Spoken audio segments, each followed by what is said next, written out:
I think there's a question, is the castle a castle? Is the castle Bluebeard? Is he the castle? Is the, one of the first things when she bangs on the castle walls, the castle in the opera makes this horrific sound. And the question instantly arises of, is the castle alive?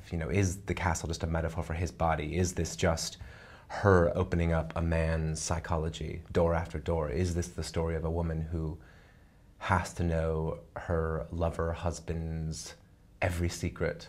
And is it actually a destruction? Is it actually a tale of self-destruction?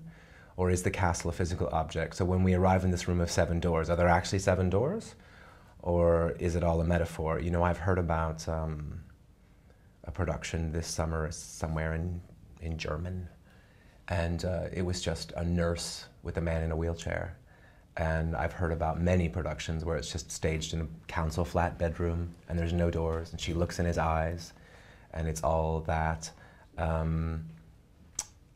When you read Bartók's stage directions, and for me when you listen to the music, I think that's really important to me when I'm directing, to go back to what the composers or librettists or authors or whatever the creator of the art form that I'm working in is. What was their original vision, and what does that tell you as well? Do you know?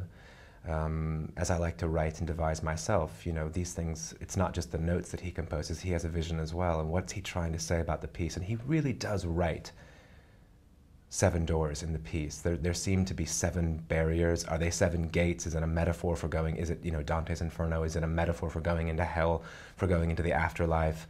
There's so many levels that you could conceive the piece on, from a really psychological, realistic version in a bedroom to a complete symbolist journey. And of course in the original, and I think in Robert Wilson's production, that's one thing I find interesting about this production as well, is that Pina Bausch has a definitive production, Robert Wilson has a definitive production, Robert Lepage has a definitive production. That, it's a thrilling enigma of a piece to try and put your stamp on.